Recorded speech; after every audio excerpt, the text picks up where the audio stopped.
Hi everyone, I am Bhumika and today we have with us Priyal Keni. She's an international rifle shooter who has represented India at multiple international competitions.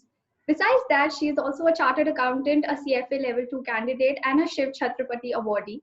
She's also the founder of Play and Shine Foundation, through which she's actively involved in working with underprivileged children by imparting them sports education.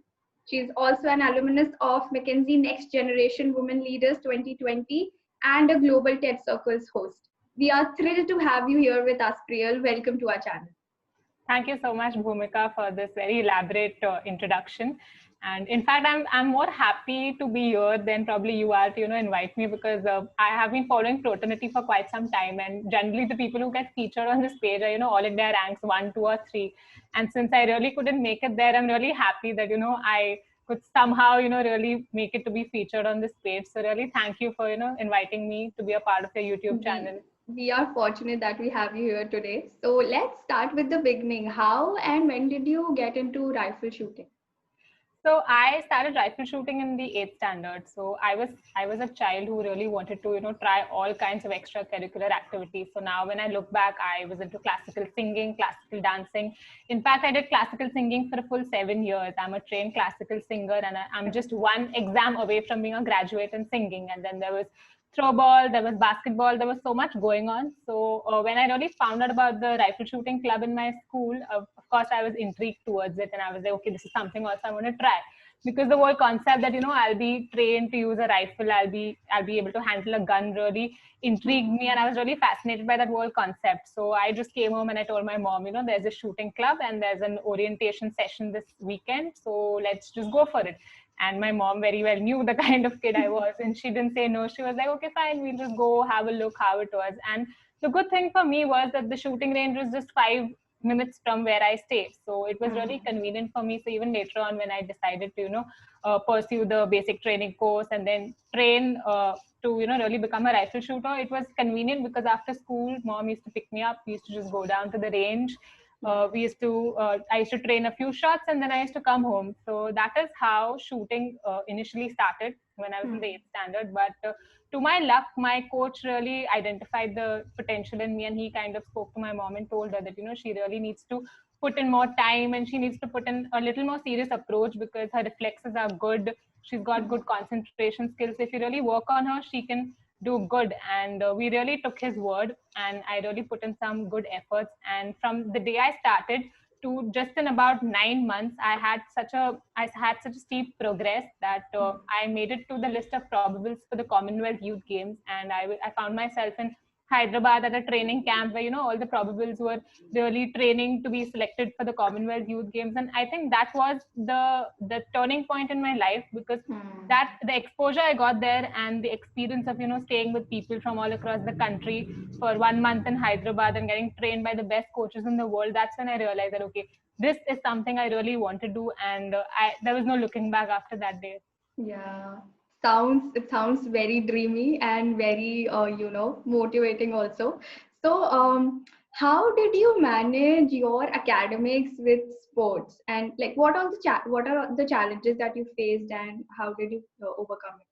So that's a very good question, because I'm not going to lie just because I have this platform to brag about. I manage those two things and it is easy and everyone can do it. Trust me, it's not. It's been quite a task, especially very initially when I had to really I was figuring out how I'll strike a balance between the two, because earlier it was just school. My school is 10 minutes away from where I stay.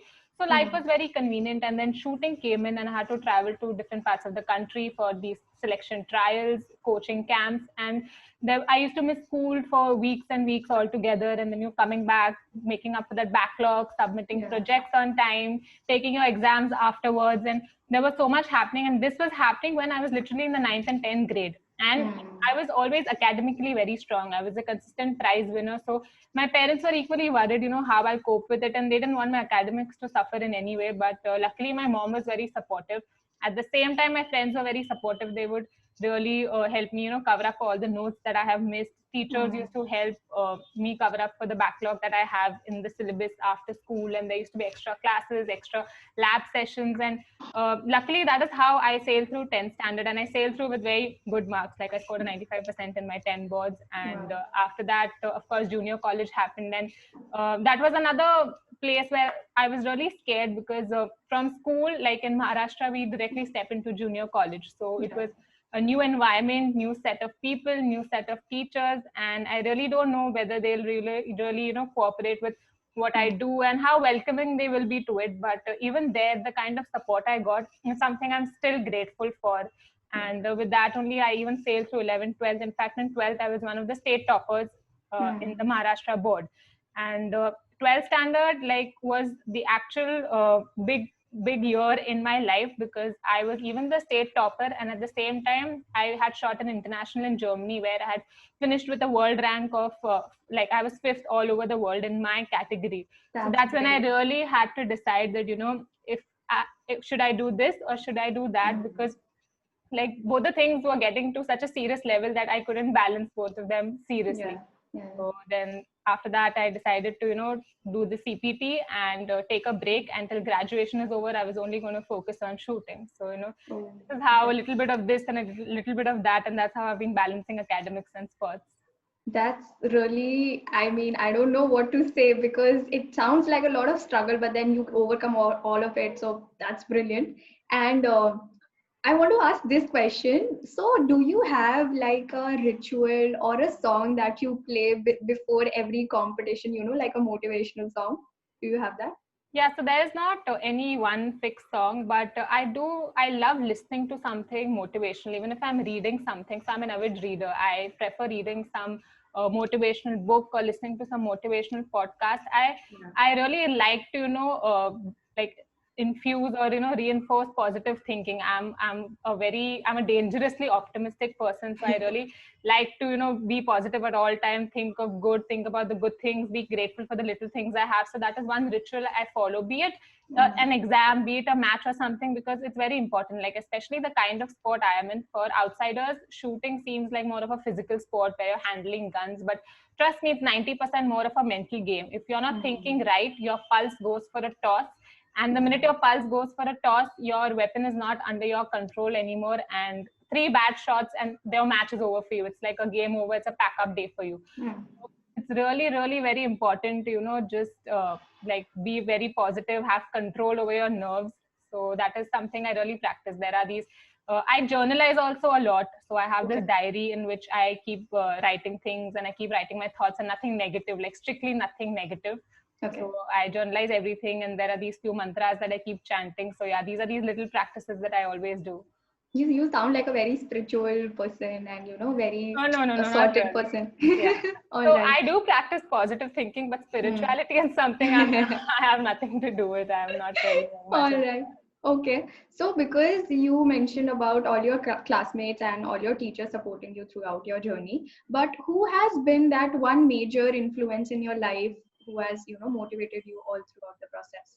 So I think my mom has been my strongest cheerleader. So she's a housewife, and she's like we've shared so much of time and space together, because I grew up around my parents, and especially my dad, because of my dad's job commitments, he wouldn't be in India for most of the years. So I've got very little time to spend with him, and whatever time I got, I really got it with my mom. So we've been there together. She's traveled with me for all matches except the international competitions. All domestic matches she's traveled with me. She's literally in the 10th and 12th standard, where she knew that I was really struggling to keep up with my academics and sports. She was the one who used to stay up with me till late at night and motivate me that it's okay, you got this, and we will manage through this and all. And though she's not a chartered accountant herself, or she's not pursued any other advanced postgraduate degree, she was the one who used to keep motivating me. We'll get through this, we'll figure a way out, we'll do this, we'll do that. So I never really took any coaching classes after 8th standard, because the amount I had to travel, there was no way I could attend any form of formal coaching or online classes or tuition. So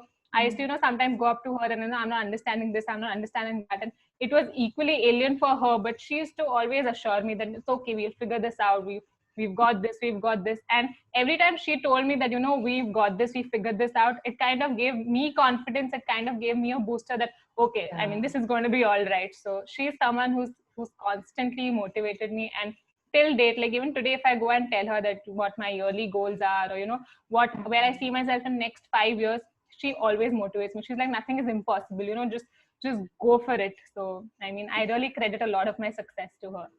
That's very kind and noble of her to, be with you. And this is a point for every one of us, that we should have someone around who keeps on motivating and Exactly.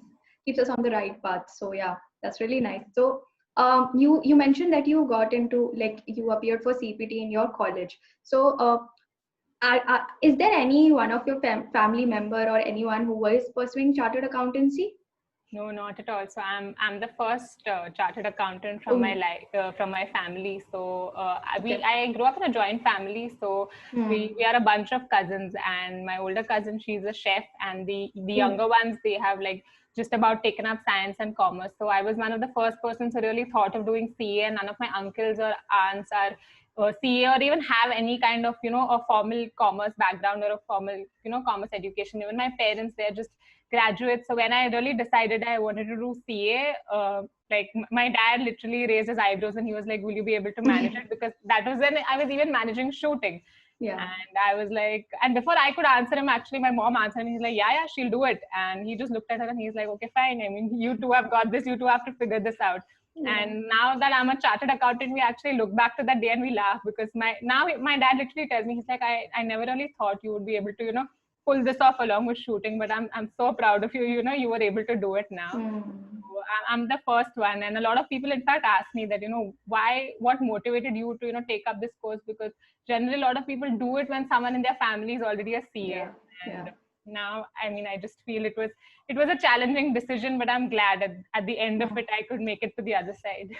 So take us briefly through your IPCC and CA final journey. How was it? Yeah, of course. So I gave my CPT, and then 3 years of graduation, I just focused on my BCom, because, there was so much going on by the side. And most of the time I was attending competitions and training camps, predominantly in Germany, Czech Republic, South Korea, and Spain. So there was a lot of traveling, but in my third year, I shot one of the biggest matches of my career as a shooter, World Championships. And after that, I immediately flew back for my boards. And it was during that month when I was preparing for my boards, I really introspected, and I was like, I think this is the right time to take the CPT, because next year post graduation, I will be having some time in hand, because I won't have any academic commitments with BCom ending, so I can probably start with my articleship. So along with my final TY boards, I took the IPCC examinations and I cleared them. Then after that, I shortly started with my articleship. But though I stepped down from the Indian shooting team, I didn't really want to give a full exit to shooting, because it had become such an integral part of my life. I really wanted to stay somewhere in the competition zone, and keep competing as and when possible. So I used to play states and nationals. Of course, I couldn't be at Delhi with the Indian team training at coaching camps. So that is how articleship and shooting went side by side for 2 years. But then in the final year, of course, I realized that, CA final is a huge mountain and there is so much to be done. So that's when I took a complete break from shooting. And I only decided to focus on my studies. And I hadn't done any coaching classes, because I was managing articleship and shooting by the side. And it was then I realized that, there is so much. It's not like your 10th grade, your 12th grade, or even your IPCC that, you can manage on your own. And that was, I think that was academically one of the most challenging phases of my life, because I realized a tad bit late that, okay, I mean, CA final is just around the corner and there is so much still to be done.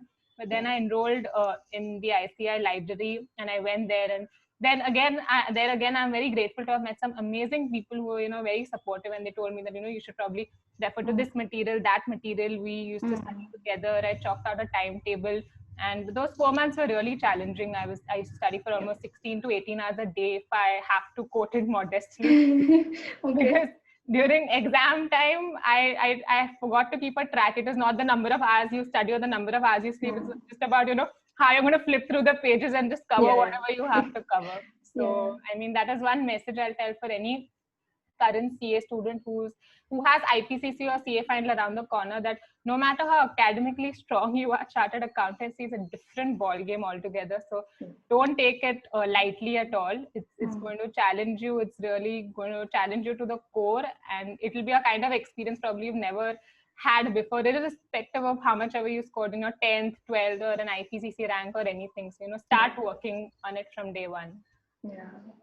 I think this section will be very helpful for all the students. And you sound like you are into self-study. Are you a person who believes? Yeah, I'm totally into self-study because so from the start I didn't really do any kind of coaching or tuition. So even when later on in CA final I decided to opt for it, it was just not working out for me because I am so much about, I'll make my own timetable, I'll study at my own pace, I knew very well what are my strengths, weaknesses.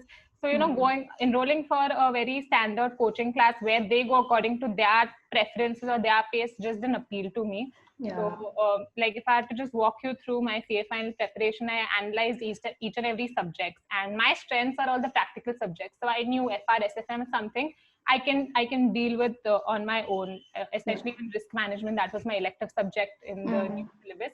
But things like audit and law, like theory, is something I absolutely cannot deal with on my own. I had a tough time with audit, and I still recall those days where I was like sitting and struggling with audit. So I knew I would need some kind of assistance there. So I did a lot of fast track courses that are available on pen drive with respect to audit and law, and even DT on unselected topics that I felt I wasn't strong with, or I was weak at. And then I started taking mock tests, and I did a further few analysis, and I realized that there were selected sections where I was goofing up again and again. So then I again watched those pen drive classes. So I really feel that for a lot of students out there who are preparing for CA final, don't follow the herd. I've seen that with a lot of people. Just because your friends are doing something or everybody else is doing something, don't do it. Do what suits you. I mean, your study style is something very personal to you. If you genuinely need coaching for any subject, go for it. But if you feel that you can manage it on your own, there's nothing better than self-study. And even on a subject basis, you don't really have to watch all 200 hours of a pen drive lecture. If you are strong at topics, you can very easily, save time and invest it on your weaker areas. So CA final is a lot about not the number of hours you study, it's a lot about smart study. So if you really do some good SWOT analysis and you have a smart timetable, it is easy to crack within that 4 to 5 months that you get in your articleship leave to prepare for CA final. That was a really strategic and concise answer, and thank you for that. So coming back to your rifle shooting, give us 3 reasons why you play your sport and how it has molded you as a person. So how I play my sport is because it's become an integral part of my life. I've been in the lockdown now that I've not been shooting. I literally miss the smell of gunpowder, and when I tell this to someone else, they literally laugh about it and they're like, "Dude, you're crazy." And why? Because I have really experienced the kind of transformation or the change that has come in my personality because of the sport. You need to really have control over your nerves, and you have to be someone who is consistently calm and composed. And that is something that has really, come up in me. I am extremely disciplined. Like, if something is really important to me, I can be someone who will be like disciplined from 9 a.m. in the morning to midnight at night, and I'll really hold myself accountable on a minute by minute basis, whether I should do this, I should not do that. So it's infused some crazy amount of discipline. Secondly, I am very focused. Like, the kind of concentration power for me that has gone up because of shooting is tremendous. Like, I can see that when it comes when I have to judge the productivity I have when I read something or when I study something. And number 3 is the kind of emotional control. I can really compartmentalize my thoughts well.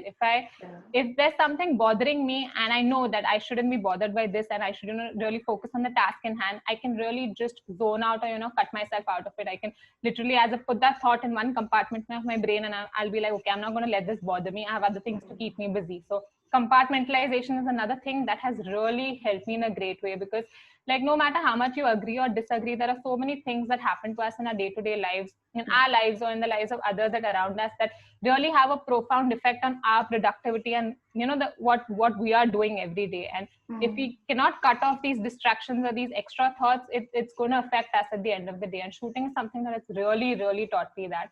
So these are three things that have been the key takeaways for me from this sport. Hmm.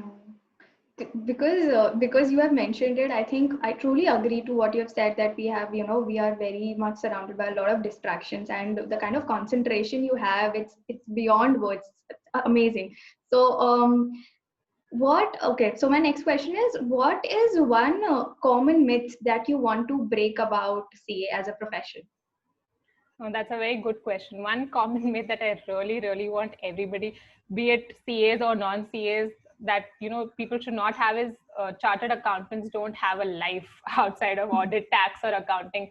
A lot of people, when they talk about CAs, they just feel, oh, you're a CA, you must be working all day. All you know is how to balance sheets or stuff like that. But I know so many chartered accountants who are doing so many cool things out of their professional lives, or even students who are doing so much. For example, even you, like you're running Proternity, you're doing so many things by the side. There are so many students like you, I know so many other qualified professionals who are doing cool things. So I really want some kind of platform, and you guys are giving an amazing platform. You invited me today, and likewise you feature a lot of other people who are doing something out of their professional life, and that kind of motivates current students, because every time even I give any kind of interview or talk, a lot of people reach out to me later on LinkedIn or Instagram, and they tell me that oh, I really thought this is not possible. I was about to give up my hobby because I was a CA student. I was about to give up this passion because I was thinking of pursuing chartered accountancy. So that's a myth. You don't have to give up on your passions or your hobbies just because you're doing CA or just because you're a CA.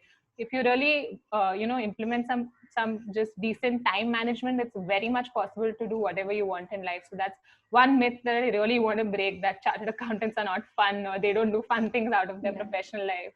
Yeah. And that's actually the kind of myth that we are trying to break also by bringing personalities like you, because, there's this hype around CA that if you are doing CA, you are probably a nerd and you can't do other things.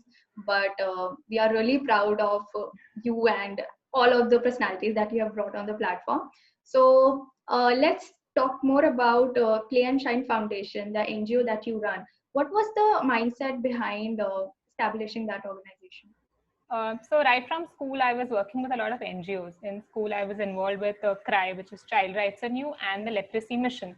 And even in college, I was involved with the Women Development Cell, Lok Seva Sangh. So there was social work was always something that was going on by the side, because I felt that if I have more, if I have enough in life, and in some way I can give it back to someone else or create a positive difference in someone else's life, I should do it. And there should be nothing that's stopping me. So that was always there at the back of my mind. But given the 5 years of my graduation and CA final, I was totally cut off from all these aspects, because there was already so much that was taking up much of my time. But I knew this much, that the minute CA final gets over, I really wanted to get back to my social work, or doing something that by which I can cause some positive difference in the society. So I was really considering that which NGO I should start working with. I even reached out to a few friends who had their own ventures, and I was really figuring out if I should do this or that. And that's when I just happened to have this discussion with a friend, and he told me that you have the kind of experience, you already have so many years of experience of working with NGOs,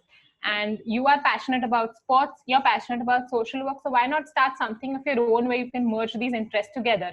And that idea really got me, and I felt that, hey, this is an amazing idea, because we know so many NGOs out there that are doing so much with respect to child education or women empowerment, but sports or fitness or healthy lifestyle is something that is is still an unaddressed area. There is still a lack of dialogue in it, which is why children today do not understand the importance of any kind of exercise or physical activity, and because of which illnesses like obesity and screen dependency disorder are on a rampant rise among children. And it's only when they are much later into their 20s do they realize that they have been victims to this, and it's beyond a point of no return for them.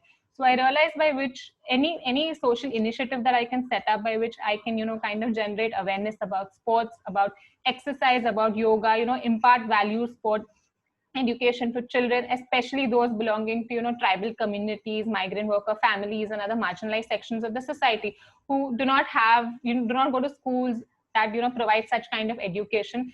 So that is how the idea of Play and Shine was born. And I really didn't know how it would work out, whether people would really understand what kind of vision I have or what I'm really trying to do. But I still just decided to take the leap of faith, and I started, talking to people about this, and this is what I want to do. I'm on a mission to do this. And now it's been almost 2 years, and I'm so glad that we've had up to 350 volunteers till now across 40 cities. We are working on projects with the Tata Sustainability Group, Teach for India. We recently just had the central government initiative with TSET College in Mumbai in collaboration with IIT Bombay. So there are so many cool things happening, and the kind of exposure I'm getting through them, because I get to work with so many different people. I'm working with an intern who's probably just 15 or 16 and just out of 10th grade. And at the same time, I'm working with a 55 or a 56-year-old board member from the Tata Group who's really, advising me or mentoring me with respect to projects. So it's given me some crazy exposure, and I'm really loving it. The kind of exposure that you have gotten at your age and the kind of experience you have by talking to some really good personalities, I think that is one thing that we all aim for, and we are very proud that you are doing it. So because you have mentioned about volunteering and stuff, and I have mentioned it quite a few times also, so I think each one of us should volunteer at some or the other NGO, because one thing that NGO like volunteering taught me was, so I used to teach these children who were in higher secondary school, and I used to teach them mathematics. And then the kind of respect that these children have for you is beyond words, and the kind of responsibility you feel as an individual, being a 15-year, 16-year, or a 19-year-old person, it's just very fulfilling.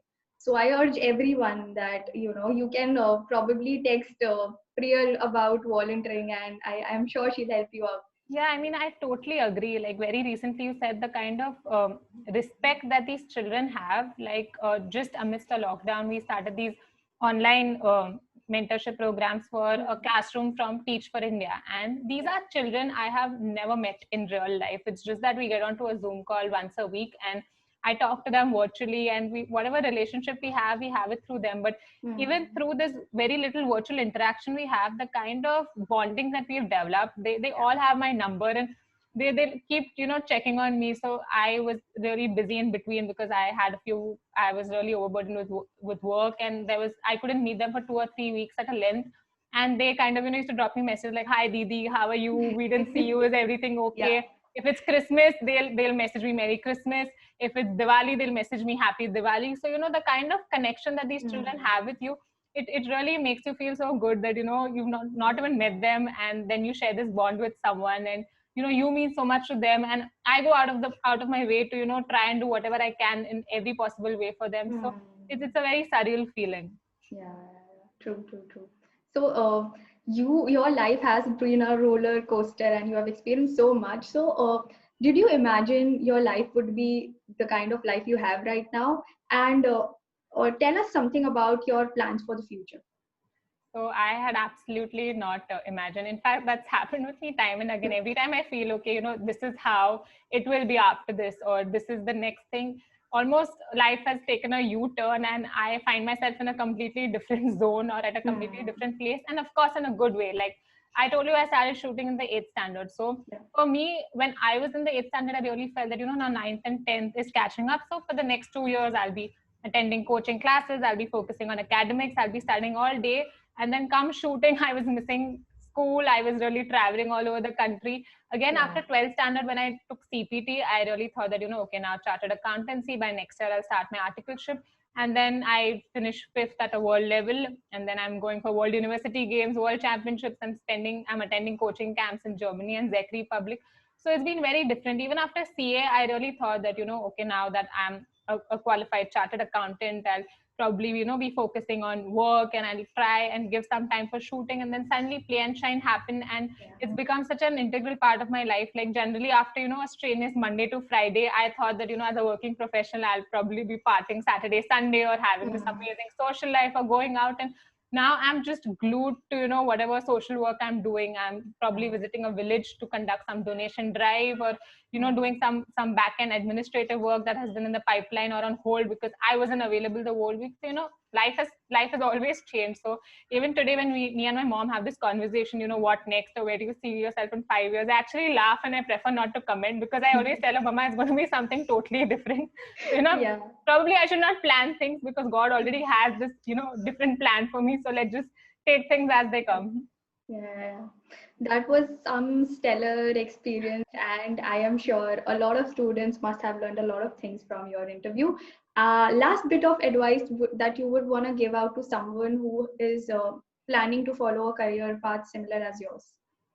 So, for anyone who really wants to take up chartered accountancy course or pursue anything that they are passionate about, one thing I'd really like to say, which that really took me places, was just do it. Push yourself out of your comfort zone.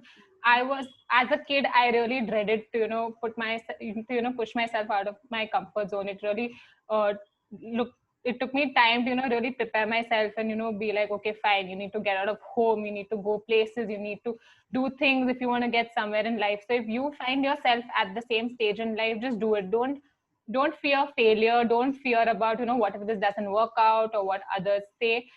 None of this matters at the end of the day. What matters is you doing what you really want to do, you doing what you're passionate about. And trust me, if you follow your heart or do what you really want to do, it almost always works out. Not because there's something planned or it was destined to happen. It's because you figure out a way to do it. If you want to do CA final and you're doing it because you want to do it and not because your parents are forcing you to do it, you're going to push yourself out of bed at 4 a.m. in the morning. You're going to study 20 hours a day. You're going to make this work out, even if it feels this is not working out, or your papers went bad, or how are you going to finish a subject. You're going to figure out a way to do it. Similarly, if you're passionate about something, you're going to figure out a way of how to balance it with your academics, or make things work, connect with the right people. So just do what you're passionate about and put yourself out of your comfort zone, because your greatest learning lies out of it. Yeah, that was a really enlightening and an encouraging session, Priyal. And the key point for me to take here is seeking comfort in the discomfort. And thank you so much for joining us today. We had a great session. Thank you so much, Bhumika, for inviting me. And even after this session, any student listening wants to really get in touch with me. I've always been open for a good conversation. So feel free to ping me on Instagram or LinkedIn. I'm preferably more active on LinkedIn over Instagram, because Instagram sometimes it just goes down into DMs. So ping me on LinkedIn, or you can just write an email to me, and I'll be very happy to help you out or guide you with respect to anything, or have any kind of conversation with you. I'm always up for it. That's very kind of you, Priyal. Thank you so much. Thank you once again.